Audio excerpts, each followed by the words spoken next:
Hello and welcome to today's Stocks News. I'm Natalie Stoberman, and today I am joined by the newest CEO of Cavitation Technologies, Neil Voloshin. Neil, thank you so much for stopping by. Natalie, great to be with you.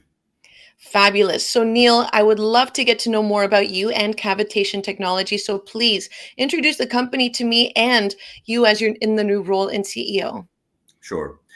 Again, I'm Neil Voloshin. I have become Chief Executive Officer of the company and actually have joined the board of the company as well.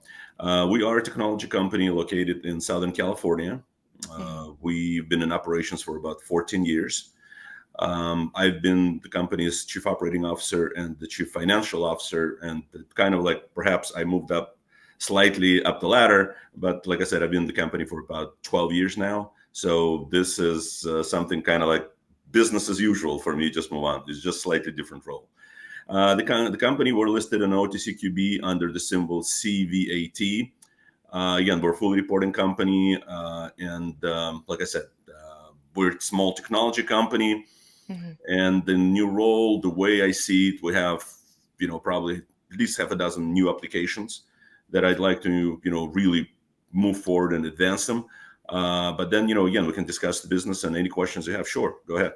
I'll provide you a little. Okay, Neil, so let's back up a little bit. What exactly does Cavitation Technologies specialize in? Again, we're a technology company. We manufacture and market patented devices and processes for both industrial and consumer fluid processing applications. Mhm. Our technology is all built in the United States, and now we sell technology on a worldwide basis. We talk about from Japan or Southeast Asia to North America, South America, and you name it. We own approximately 50 patents, both domestically and internationally. If this is covers a little bit of what we do, just otherwise, shoot, ask me another question. Okay, so now that you've covered how Cavitation Technologies covers basically the manufacturing around different fluids and how it basically spreads throughout the different industries, how have you seen the company grown as you have risen through the ranks over the last 12 years? When I joined the company, we were primarily shooting for kind of like research and development, small company. We go through aches and pains. We have to create our own identity, Mhm. understand where we're going to be at. Over a period of time, again, we have numerous applications that we can address or our technology can address. And about 2012, we've actually decided, all right, this is a low-hanging fruit. Let's get into agriculture or vegetable oil refining, something that, cooking oil, your soy, canola, you name it. Right. And this is how the process works. So what differentiates us, for example, from the rest of the group, we do not change the way the end user is operating.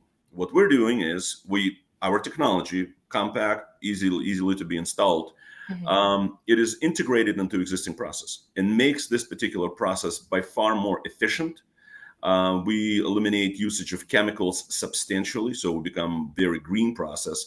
Byproducts, Mhm. for example, are not not there going to be as much. And this was our initial step into the door on the really monetizing on our technology.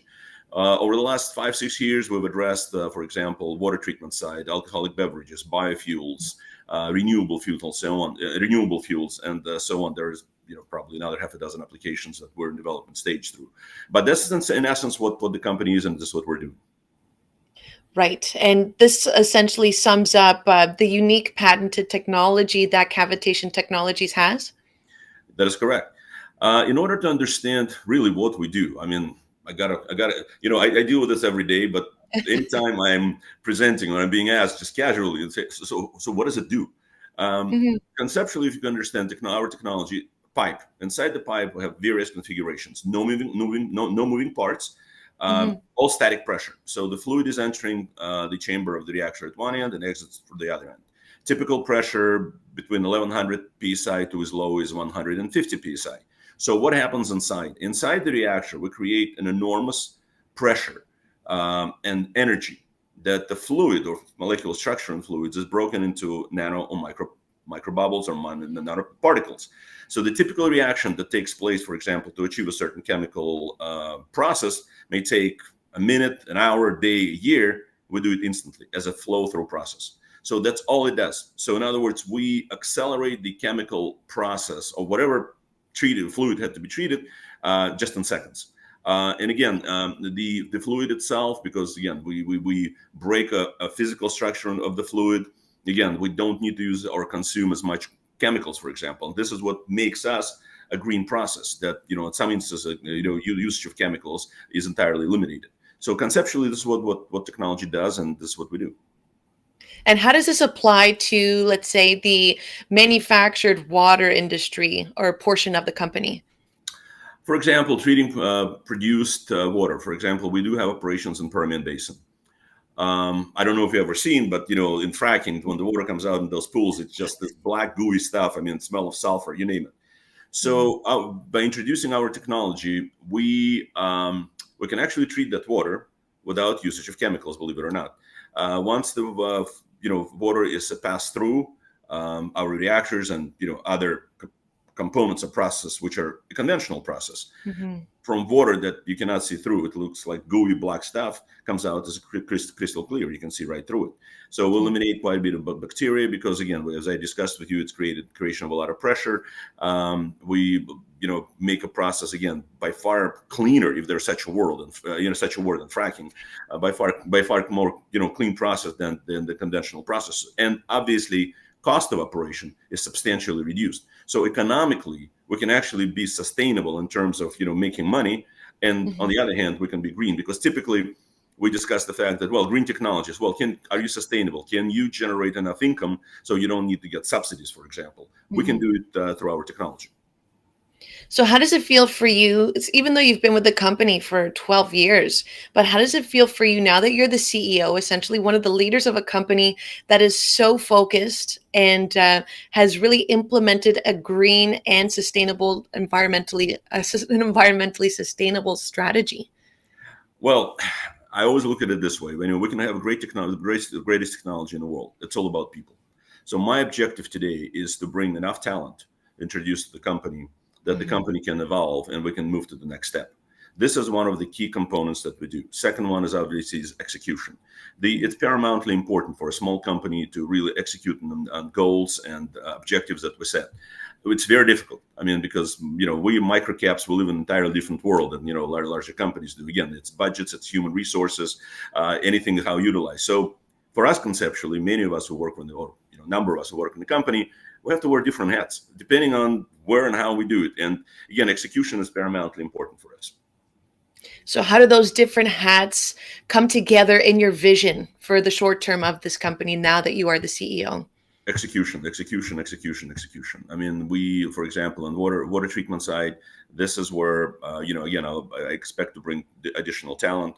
And execution, I talk about how do we monetize on the technology. We do treat water for example, in Permian, state of California, in the Permian, for example. I mean, there's enormous opportunity because the cost of disposing of produced water, we don't do much fracking, but when the oil gets extracted, it comes out to the surface with water. For example, for each barrel of oil, it's generated between 10 to 20 barrels of produced water. That water has to be treated.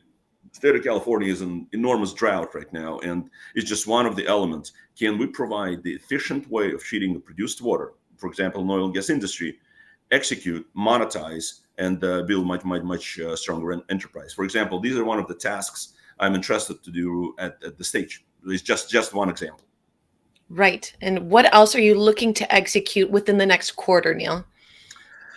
Also, we're doing something which is it's kind of really interesting. We've developed a certain technology over a period of years related to alcoholic beverages, and it's one of those things where you can take any alcohol that's available, put it to it is a small home appliance. It's not a filtering system. It's the same process that we do for industrial sites. Tiny reactor, put any type of alcohol, basically run it for about 5 minutes, cavitate it, and 5 minutes later you're going to have a spirit that is going to taste entirely different compared to the original product. So original product you'll never touch again because it's going to be this harsh. And what's also makes it different, because I described to you the fact how we deal with chemicals. So any alcohol has byproducts, or some chemical or acids that affect our body. Of course, it's about hydration and everything else. But when we discuss the fact mitigated hangovers, this is it. There's no such thing as no hangovers, but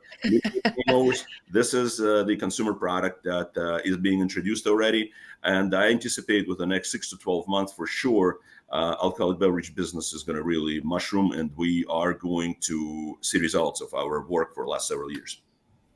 Wow, it really does sounds like Cavitation Technologies has a bunch of different hats that they're wearing. So congratulations on the new role. I hope you have a ginormous hat rack in your office.